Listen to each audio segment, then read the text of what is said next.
One of the most common questions I get from inventors is, okay, we filed the patent application. Now, how do I actually contact companies about it? And the truth is, most inventors don't lose the opportunity because of the invention. They lose it because of how they approach the company. Wrong person, wrong message, wrong timing. And in my experience, a great invention can get ignored simply because the first outreach was handled the wrong way. So in this video, I want to walk you through who to contact and, more importantly, what to actually say. Now, if you watched my last video, you already know, don't start with the legal department. Don't start with a licensing inbox, and definitely don't start with a generic corporate contact form. Why?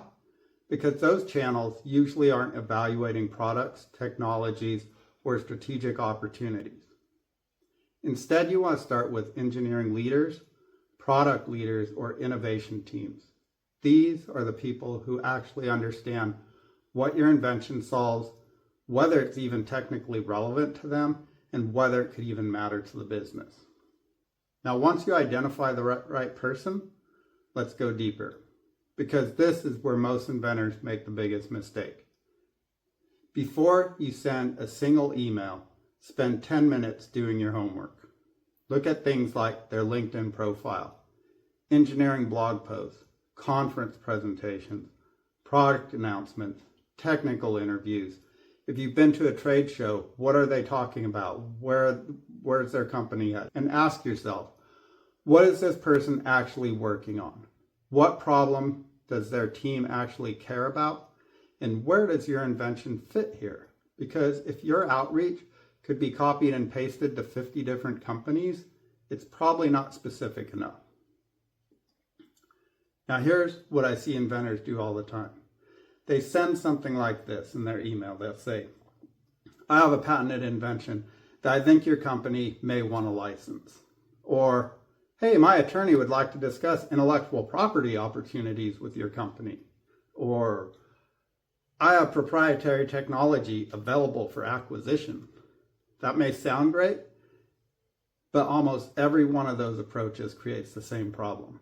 It immediately feels legal, transactional, high risk, or just irrelevant. And in many cases, it gets routed right back to, you guessed it, the corporate legal department, which is exactly what we're trying to avoid here. So what should you say instead? Here's the framework that I've seen work. State the problem, the relevance, explain your credibility, and spark their curiosity. Let me break that down for you. Step 1, lead with the problem. Start with the technical business problem that your invention solves. Something like this. Say, I've been working on a software architecture to improve how AI systems handle model deployment and resource optimization. Notice what you're not doing here. You're not leading with, I have a patent. No, you're leading with something they already care about, a problem. Step 2, make it relevant to them. Next, you want to connect it to their work. For example, you could say something like, based on your team's recent work in infrastructure and deployment, I thought this might be relevant. This shows two things. First, you did your homework. Second, it's not spam. That alone is going to separate you from most of the outreach that they receive.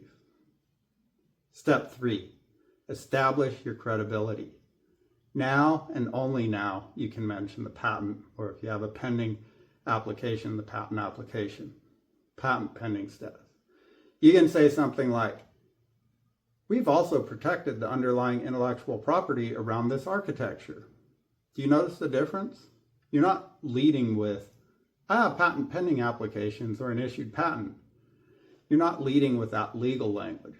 The patent just supports the story, but it's not the headline. Step 4, I said, create curiosity. Finally, close with something low pressure. For example, you could say, if this is an area your team is actively deploying, I'd be happy to share more. That's it. You're not asking for a licensing meeting, an acquisition discussion, or a deal. You're asking for a conversation. And that's a much easier thing for them to say yes to. All right, now let's talk about subject lines, because that matters. Here's examples that are going to tend to work better for you. A subject line that says, thought this might be relevant to your AI infrastructure work. Or a subject line like, question based on your recent product announcement. Or possible relevance to your platform architecture. And here's what I would avoid saying in the subject line.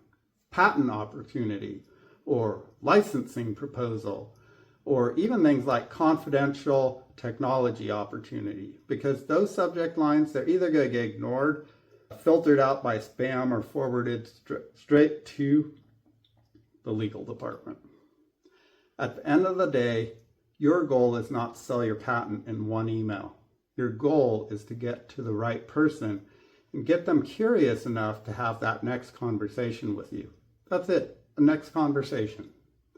And once that happens, once you have a term sheet, and then you can get legal involved, and they'll formalize everything, and well, they'll make it legal. All right, if this has been helpful, subscribe to my channel and let me know in the comments that this has helped you.